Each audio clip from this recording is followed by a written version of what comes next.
नमस्कार, आप देख रहे हैं न्यूज़ पीआर। रिया सिन्हा आपके साथ है। आज 17 सितंबर है और इस वीडियो में हम चर्चा करेंगे देश दुनिया में प्रकाशित होने वाले समाचार पत्रों का, वैसी खबरों का जिनका सीधा संबंध आपसे, हमसे है। सबसे पहली खबर हमने जनसत्ता के राष्ट्रीय संस्करण से उठाई है। इसमें लिखा है कि विश्व कप बाद नहीं रहेंगे T20 कप्तान, विराट कोहली ने किया ऐलान। विराट कोहली ने गुरुवार को T20 प्रारूप की कप्तानी छोड़ने का ऐलान कर दिया। वह संयुक्त अरब अमारात में होने वाले T20 विश्व कप के बाद पद से हट जाएंगे। हालांकि वह एक दिवसीय और टेस्ट क्रिकेट में टीम की अगुवाई जारी रखेंगे। इस फैसले से रोहित शर्मा के लिए T20 प्रारूप में टीम की कप्तानी संभालने का रास्ता खुल गया है। कोहली ने अपने ट्विटर पेज पर बयान पोस्ट किया। इसमें उन्होंने लिखा, मैंने अक्टूबर में दुबई में होने वाले T20 विश्व कप के बाद T20 कप्तान के तौर पर पद से हटने का फैसला कर लिया है। कार्यभार को समझना बहुत महत्वपूर्ण चीज़ है और पिछले 8-9 वर्षों से मेरे अत्यधिक कार्यभार को देखते हुए, जिसमें मैं सभी तीनों प्रारूपों में खेल रहा हूं और नियमित रूप से पिछले 5 से 6 वर्षों में कप्तानी कर रहा हूं। बैड बैंक के लिए 30,600 करोड़ की सरकारी गारंटी मंजूर। वित्त मंत्री ने कहा, बैंकों की हालात लगातार सुधर रही है। वित्त मंत्री निर्मला सीतारमण ने गुरुवार को कहा कि केंद्रीय मंत्रिमंडल ने फंसे कर्ज के समाधान के लिए राष्ट्रीय परिसंपत्ति पुनर्गठन कंपनी लिमिटेड द्वारा जारी की जाने वाली प्रतिभूति रसीदों के लिए 30,600 करोड़ रुपए की सरकारी गारंटी देने का प्रस्ताव को मंजूर दे दी है। प्रस्तावित बैड बैंक यानी कि NRCL कर्ज के लिए सहमत मूल्य का 15% नकद भुगतान करेगा, जबकि शेष 85% सरकार द्वारा गारंटीकृत प्राप्त प्रतिभूति रसीद के रूप में की जाएगी। सेंट्रल विस्टा परियोजना पर प्रधानमंत्री ने विपक्ष को घेरा। कहा, सच सामने आते ही हो गए चुप। प्रधानमंत्री नरेंद्र मोदी ने गुरुवार को राजधानी दिल्ली के कस्तूरबा गांधी मार्ग और अफ्रीका ANU स्थित कार्यालय परिसरों का उद्घाटन किया। इस अवसर पर उन्होंने सेंट्रल विस्टा परियोजना की आलोचना करने वाले को आड़े हाथ लेते हुए कहा कि जो लोग सेंट्रल विस्टा परियोजना के पीछे डंडा लेकर पड़े थे, वो सेना के लिए चल रही इन परियोजनाओं पर बिल्कुल चुप रहते थे, जबकि ये भी सेंट्रल विस्टा का ही हिस्सा है। प्रधानमंत्री ने कहा कि 7,000 से अधिक सेना के अफसर यहाँ काम करते हैं और अब उनके लिए नई व्यवस्था बनाई गई है। इस बार कोई उप मुख्यमंत्री भी नहीं होगा। दाव, गुजरात में सभी मंत्री बदले, 21 नए चेहरे। गुजरात में मुख्यमंत्री बदलने के बाद भाजपा ने अभूतपूर्व कदम उठाते हुए पूरी सरकार ही बदल डाली। गुरुवार को मुख्यमंत्री भूपेंद्र पटेल के नेतृत्व में 24 विधायकों को मंत्री पद की शपथ दिलाई गई।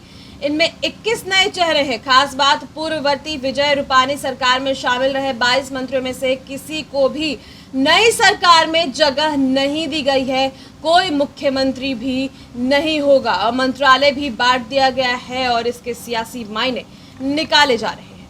दिल्ली में बारिश ने रिकॉर्ड तोड़ा। उत्तर प्रदेश में 50 लोगों की मृत्यु। दिल्ली में मानसूनी बारिश ने 57 वर्ष का एक रिकॉर्ड तोड़ दिया है। मौसम विभाग के मुताबिक गुरुवार शाम तक 1170.7 मिलीमीटर बारिश हुई। इससे पहले 1964 में 1190.9 मिलीमीटर हुई थी।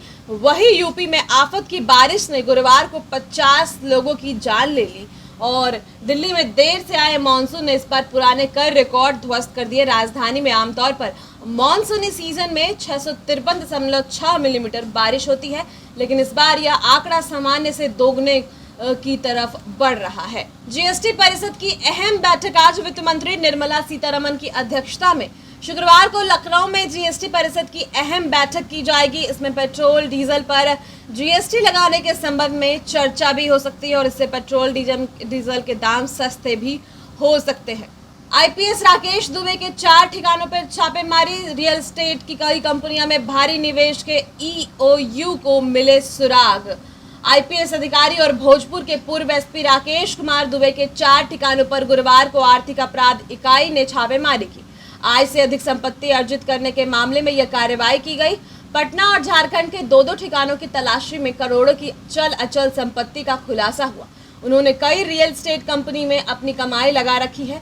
अब तक की जांच में दुबे द्वारा करीब 2,95,94,691 रुपए आय से अधिक संपत्ति अर्जित करने के साक्ष्य मिले हैं। अवैध बालू खनन में संलिप्तता के आरोप में फिलहाल वो निलंबित कर दिए गए हैं। बिहार के पास आज के महाअभियान के लिए 35 लाख टीका। प्रधानमंत्री नरेंद्र मोदी के जन्म दिवस के मौके पर मुख्यमंत्री नीतीश कुमार के निर्देशानुसार कोरोना टीकाकरण महाअभियान का आयोजन बिहार में शुक्रवार को किया जाएगा। इसके साथ ही मुख्यमंत्री श्री कुमार राज्य में स्थापित 70 ऑक्सीजन जनरेशन प्लांटों का लोकार्पण भी करेंगे। राज्य में कोरोना टीकाकरण महाअभियान को लेकर 35 लाख कोरोना टीका उपलब्ध है। देर रात इन टीकों को सभी जिलों में उपलब्ध करा दिया गया। इसके अतिरिक्त गुरुवार को 5 लाख टीका बिहार को अतिरिक्त भी प्राप्त हुआ है। बिहटा ESIC अस्पताल सूबे का 19वां मेडिकल कॉलेज बनेगा।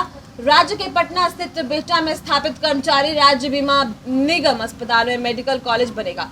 अब इसे ESIC मेडिकल कॉलेज अस्पताल के रूप में संचालित किया जाएगा। केंद्रीय श्रम मंत्रालय ने 500 बेड के इस अस्पताल में मेडिकल कॉलेज संचालित कराने को लेकर मंजूरी प्रदान कर दी है। केंद्रीय श्रम मंत्री भूपेंद्र यादव ने इसकी जानकारी बिहार के स्वास्थ्य मंत्री मंगल पांडे को शुक्रवार को दी। वर्तमान में इस अस्पताल में मरीजों का इलाज कराया जा रहा है।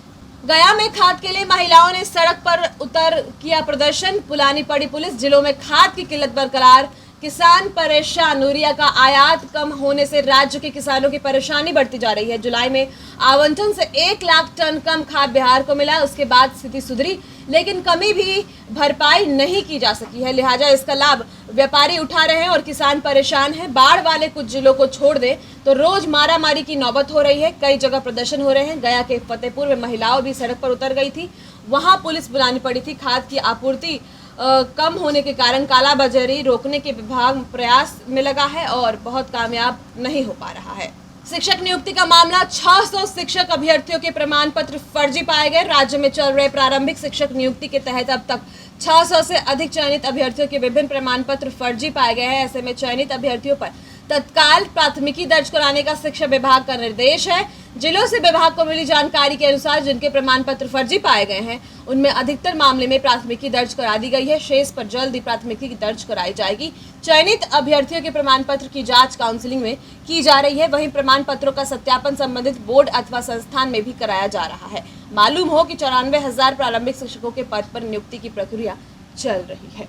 तो तमाम अखबारों से हमने आपको खबरें बताई। आज के लिए बस इतना ही। और भी खबरों के लिए न्यूज़ PR के साथ आज दिन भर बने रहें। बहुत बहुत शुक्रिया।